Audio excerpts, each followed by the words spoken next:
अच्छा ये बताओ कि in this case what is the total energy released in the process? इसमें कौन कौन सी एनर्जी रिलीज हुई जब ये एक्सप्लोड हुआ? तो उसमें क्या कौन कौन सी एनर्जी रिलीज हुई होगी? Nuclear energy. हाँ, कौन कौन से एनर्जी रिलीज हुई? कौन से एनर्जी? एक तो इन ये जो फ्रैगमेंट्स हैं, जो टुकड़े हैं, उसमें क्या है? काइनेटिक एनर्जी है प्लस साउंड एनर्जी, अरे बोलो, plus heat energy plus light energy, बोलो। नहीं, पोटेंशियल नहीं, प्लस लाइट इधर बात नहीं, एनर्जी ये है। तो इसमें कौन से एनर्जी तुम कैलकुलेट कर सकते हो?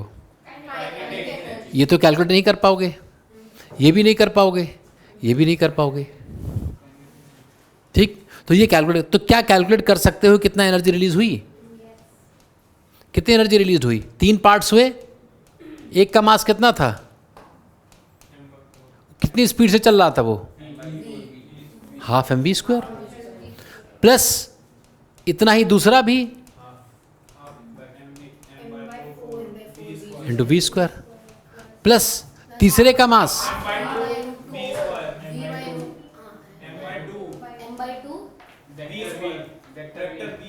नहीं, v/√2।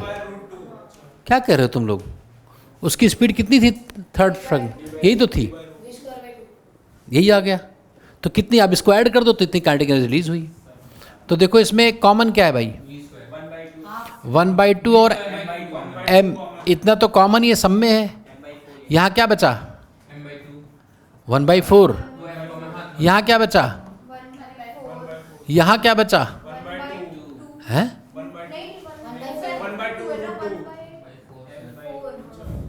√2 का स्क्वायर भी तो होगा। तो ये कितना लिखा? 3/4 इंटू 1/2, 3/8। ये बहुत ये नहीं पता मुझे।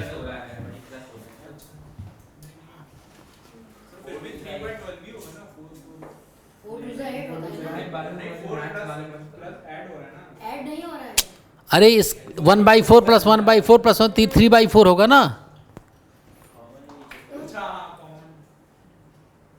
ये आ गया 3/8 mv²। क्या आ गया? रुक जाओ, ये बहुत बार पूछा गया क्वेश्चन है, बहुत बार डिफरेंट एग्जाम्स में, और बहुत इसी को डिफिकल्ट मानते हैं बच्चे, कहते हैं बहुत डिफिकल्ट आ गया। अरे करना क्या था? मोमेंटम कंजर्वेशन, स्पीड निकाल लिया तीसरे का, फिर काइनेटिक एनर्जी निकाल दिया।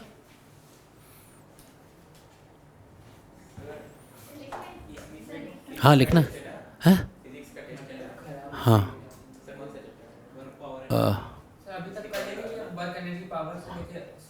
हाँ, अभी तक का एनर्जी पावर और सेंटर ऑफ मास दोनों अभी तक का। ठीक है ठीक है, नहीं यही लेते ही उसको। बच्चे बोलो मत, ये देखो ये आ गया।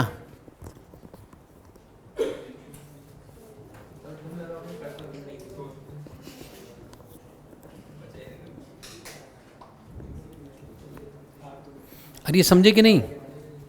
ये क्वेश्चन बहुत बार आया है डिफरेंट एग्जाम्स में, फिर आएगा। नहीं कर लेंगे, अब तो तुम लोग होशियार हो।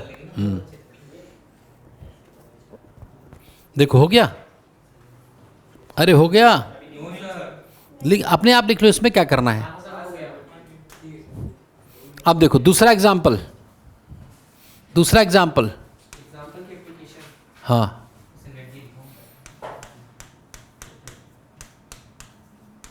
firing a shell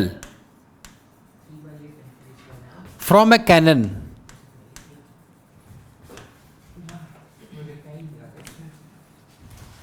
एक तोप से गोले को दागना।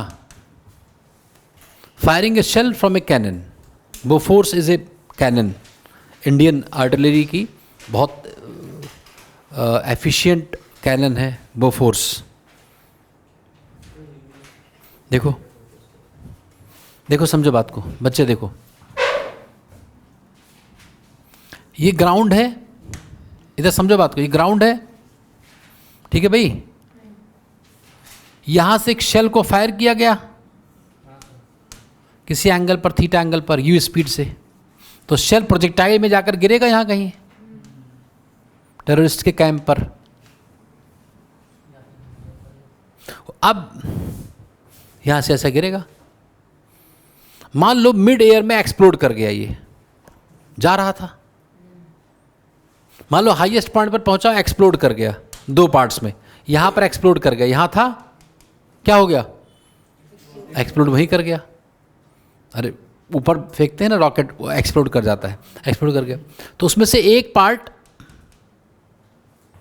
इधर उड़कर, ऐसे उड़कर गया, ऐसे यहां गिरा, और दूसरा पार्ट यहां गिरा।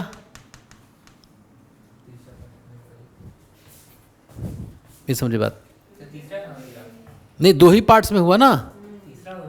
तो देखो देखो इधर इधर, अरे मान लो m मास का था, इसका मास कितना हुआ, m/2, ये अलग अलग मास कर देते हैं।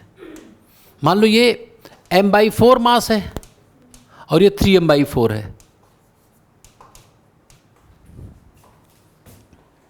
m/4 वाला यहां पड़ा है, तो सेंटर ऑफ मास कहां गिरा, सेंटर ऑफ मास कहां पड़ेगा, कहां पड़ा होगा?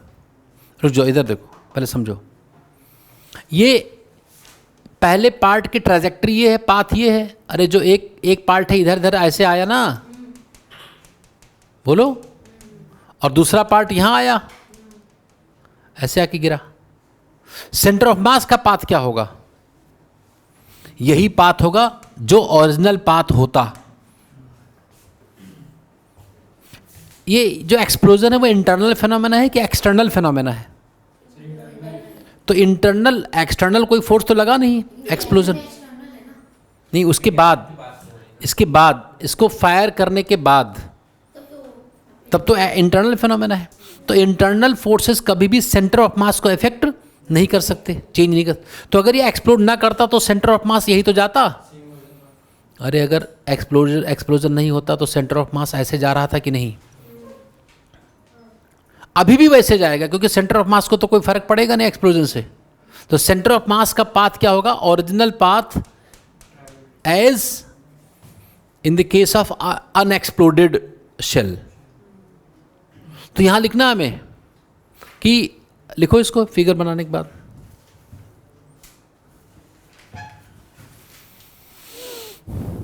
Two parts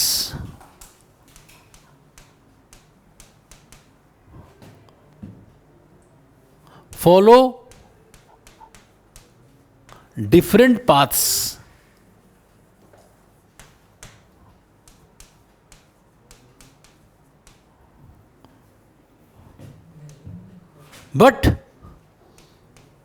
but center of mass follows the same path.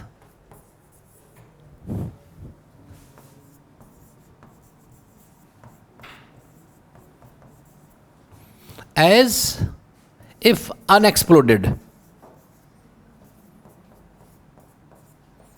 जैसे कुछ हुआ ही नहीं।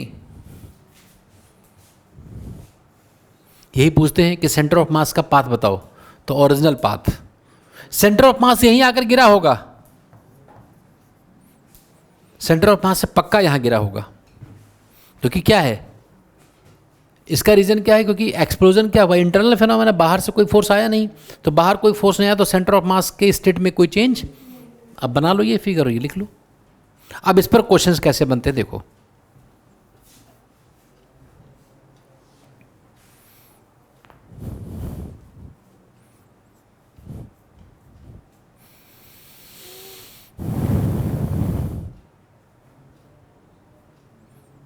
लिख लिया?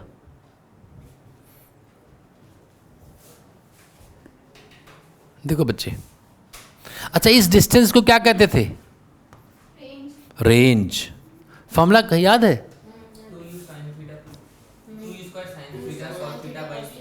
हाँ, u स्क्वायर साइन 2θ/g, या 2u² sine theta cos θ/g, या मैंने कहा था ux into uy/g, 2ux into uy/g बताया था।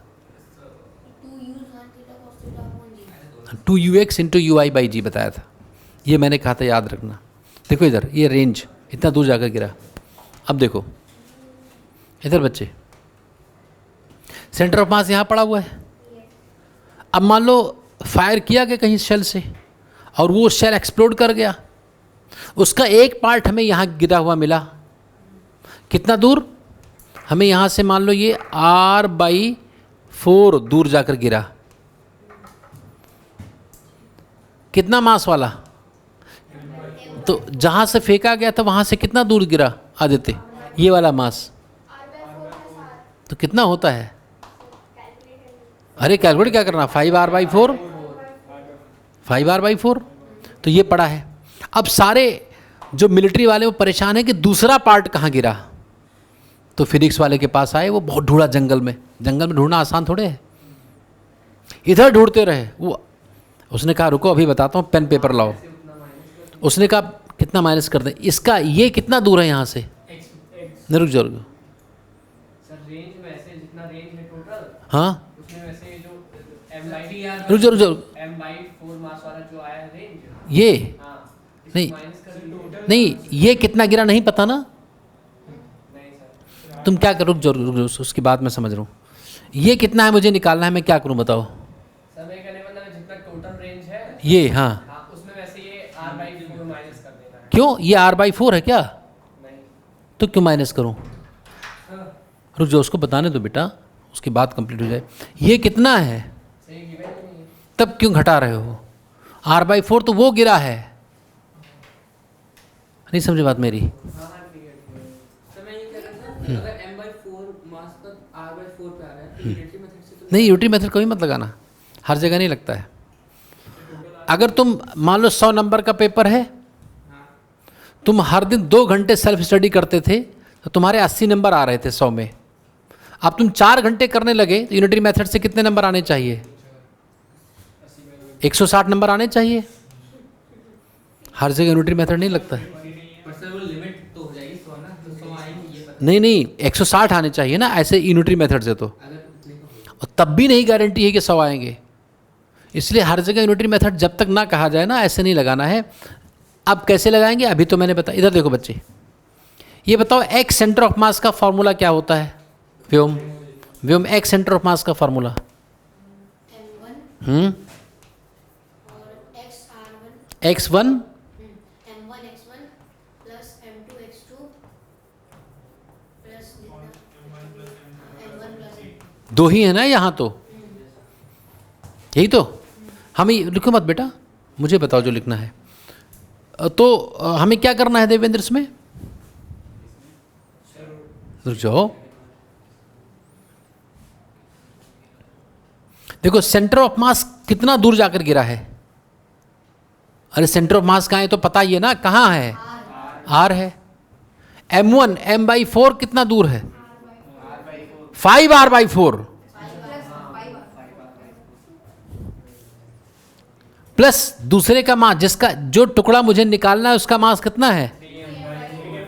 3M/4। 3M/4 कहाँ है मुझे नहीं पता, divided by M1 plus M2। x2 आ गया। देखो इधर ले आओ, इधर m तो हर जगह कैंसिल आउट कर दो, हर टर्म में है कि नहीं? ये क्या बचा आदित्य? रुक जाओ, 5R/16। बहुत बढ़िया। तो r बराबर 5R/16 बोलो, प्लस 3/4 x2।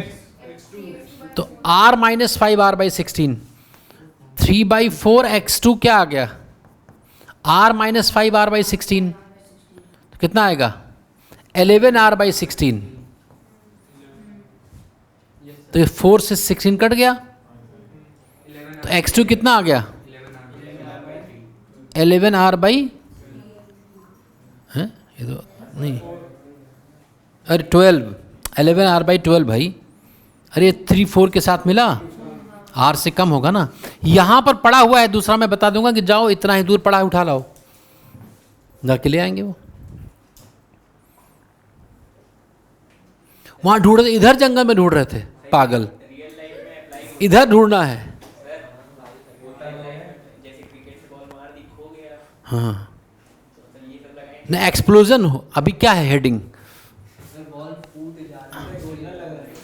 अगर 2 पार्ट्स में टूट गई हवा में तो मैं एक पार्ट मुझे बताओ तो मैं दूसरा पार्ट निकाल दूंगा कहाँ है। देखो देखो इधर, ये बात समझे कि नहीं? अब लिखो ये फायरिंग ए शेल।